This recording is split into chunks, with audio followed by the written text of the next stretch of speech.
Isa ka bang seafarer na maaaring matagal na nagbabarko at hanggang ngayon wala pa ring ipon? Wala namang masama doon kung nagpapadala tayo sa mahal sa buhay natin para sa pag-aaral ng ating mga anak. But then again, you need to think about yourself. Bakit?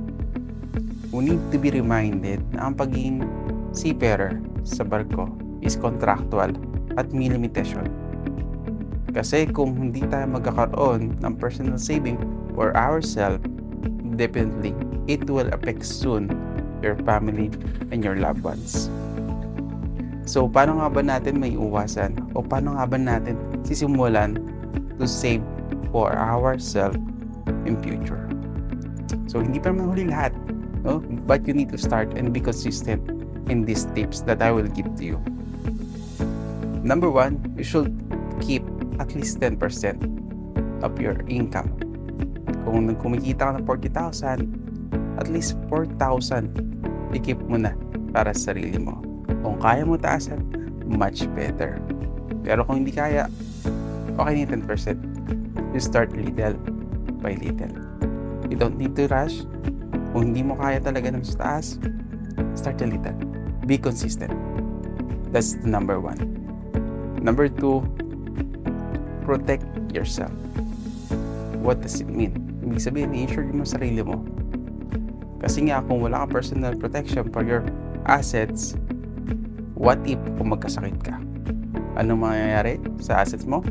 Definitely, you will liquidate it. Ibebenta mo sila na mas murang halaga compare sa binili mo nung una. Pangatlo, we need to diversify your money. So marami namang market na pwede mong diversify yung pera mo. But then again, you need to be careful kung saan mo i-invest yung pera mo. Kasi hindi lahat ng market pwedeng pag-investan. Kasi maaaring masunog lang pera mo, lalo na kung malapit ka na mag-retire. Kung bata ka pa, mas okay you start early to invest. Alamin mo, pag-aralan mo, bago ka pumasok. Number 4, prepare your plan B. Siyempre, sabi ko nga, yung pagiging seafarer, di naman lifetime yan eh. Lahat ng nagbabarko or nag-OFW, they want to stay with their family sa Pinas. Siyempre, kung gusto mong karoon ng plan B, you start looking or joining or attending sa mga business expo. Or do some upskills kung gusto mo madagdagan yung mga knowledge mo. Kung ikaw ay maritime, then technically kung gusto mo matuto mag-mekaniko or electrician, then that will be good. Do some upskill or attending ng business purposes o mga business expo that you gave idea how to start a business. So I hope these tips will be reminded for us na yes, it's not too late to invest. It's not too late to start for savings for yourself.